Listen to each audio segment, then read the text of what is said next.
તો વિદ્યાર્થી મિત્રો આપ સર્વનું સ્વાગત છે આપની સૈયારી વાયટી ચેનલ આરએફની મોજમાં। જો તમે ચેનલ પર પહેલી વાર પધાર્યા હોય તો ચેનલને સબસ્ક્રાઈબ ના કરતા, લાઈક પણ ના કરતા, પણ ખાલી વિડીયો પૂરેપૂરો જોવો તેવી મારી વિનંતી છે તમને।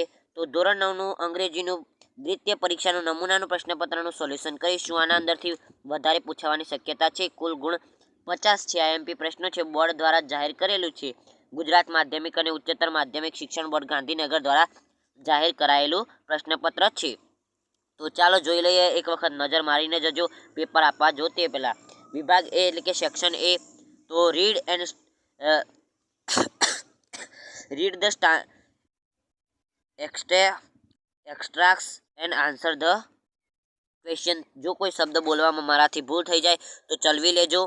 Mister Bakshi that good now whenever you feel like chewing gum gutka, read an interesting news item of article for a newspaper of play on the તબલા। એટલે કે આ મિસ્ટર બક્ષીની જે પેલો વિદ્યાર્થી હતો તેને ગુટકા ખાવાની આદત હતી તે પાઠના અંદરથી લેવામાં આવ્યું છે। ઓકે, તો તેના અંદર મિસ્ટર બક્ષી કહે છે તો તે સારું છે। હવેથી જ્યારે તને એવી ઈચ્છા થાય કે ગુટકા ખાવાની ચાવવાની એટલે કે ગુટકા ખાવાની અને ચાવવાની ઈચ્છા થાય ત્યારે તું કોઈક ઇન્ટરેસ્ટિંગ ન્યૂઝ વાંચજે, અથવા તો આર્ટિકલ વાંચજે, અથવા તો તબલા વગાડજે। Be with your friend, talk on them, play some games for your choice, એટલે કે તારી મનને મુજબ એક કોઈ ગેમ રમજો। Keep your mind engage in different activity, એટલે કે તારા માઇન્ડને, તારા મગજને કંઈક અલગ અલગ એક્ટિવિટીને અંદર લગાવજે। I am sure you will be able to get rid of habit. તો અહીંયા આપેલો છે પ્રશ્ન કે the advice is given here to get, advice કઈ આપી છે અને કોને આપી છે? મિસ્ટર બક્ષીએ એડવાઇસ આપી છે અને કેવી આપી છે એ જોઈ લેજો અહીંયા। What should the boy do when he feel like chewing gum? આગળનો ફકરો છે કે at 5:20 AM Cookie is on a flight planning room. There are map and identification chart of the world. Today's order for Cookie is an air strike of Batala, Punjab at 7:07 AM, 7 AM. He will lead a two-plan formation against enemy 17th Armored Brigades of a hostile country. આગળ what is the order of Cookie today? The today order of Cookie is, તો આ લખી છે, તમે લખી શકો છો, જોઈ શકો છો। એ તો તમારી રીતે તમારે વાક્ય રચના બનાવીને લખવાની રહેશે, એ ધ્યાન રાખજો, નહીંતર બેઠું બેઠું લખશો તો તમને પૂરા માર્ક્સ મળશે વાય નહીં। What thing can we see in planning room? તો આ પ્રશ્નો છે બધા જોઈ શકો છો આવી રીતે। કંઈક આગળ છે રીડ સ્ટાન્જા, એટલે કે એક પંક્તિઓ આપેલી છે તે વાંચી અને પ્રશ્નનો જવાબ આપવાના છે। If you can not be a bus be a bite of the grass and some highway happier make, if you can not be a muskie then just be a bass. તો આવી રીતે કંઈક આપેલું છે, તમે જોઈ શકો છો અહીંયા। આગળની સૂચના છે use the set of word in oven sentence મિનિંગફુલી। તો ક્લીનિંગ બેલ, ડિપ્રેશન ફોરગેટ, તો એવી રીતે કંઈક શબ્દો છે। આગળ આપણે વિભાગ બી જોઈ લઈએ।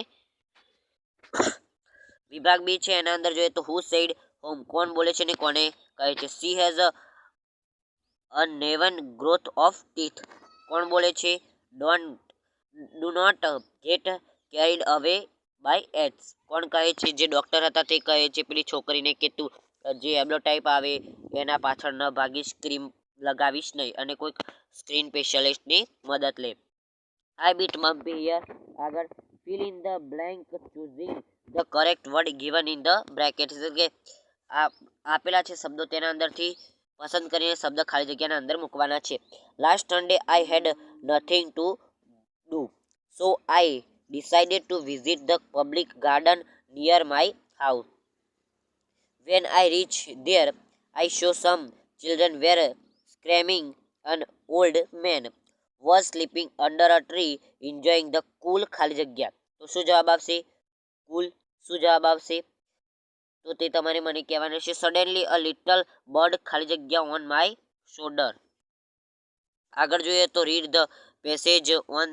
આટલું બધું હાર્ડ પેપર નહીં આવે, પણ આ તો તમારે જોઈ લેવાનું રહેશે. એક નજર મારી લેશો તો તમને સ્ટાઇલ ખબર પડે કે કેવા કેવા પ્રશ્નો પૂછાય છે. Read the passage and answer the question. ફકરો વાંચી પ્રશ્ન જવાબ આપો. In the doorway stood a tall thin woman depressed in gave a shadows. The shopkeeper thought to himself, she had a sad, tragic face. Her big dark eyes were full of tears. She moved slowly to the counter. The shopkeeper stood up, looked at her kindly, and said, "What can I do for you, ma'am?" Describe the woman. આગળ. Where was the woman standing? How did she move in to shop? What did the shopkeeper ask the woman? Read the conversation and answer the question. The doctor, how are you now? You look quite well, but much worried. Why? The parents, oh no, I am well, but there is a problem, sir. આગળ. The doctor, I see, tell me the problem. હું જોઈશ, તમે મને problem કહો. The patient says. Patient, although I can walk straightly, sometime I feel weak. The doctor says, એટલે કે doctor કહે છે, you should take a specialist diet so that you can be healthy again. The patient says, what kind of diet, sir? The doctor says, you may take either fruits or fruit juice daily. Start for today. The patient says, sir, I like fruit juice, but I never like eating food. આગળ છે.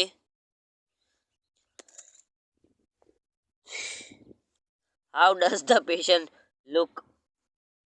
તો પ્રશ્ન છે, તમે જોઈ શકો છો આગળ. What is the patient problem? પેશન્ટનો પ્રોબ્લેમ શું છે? તો આ રહ્યો પ્રોબ્લેમ.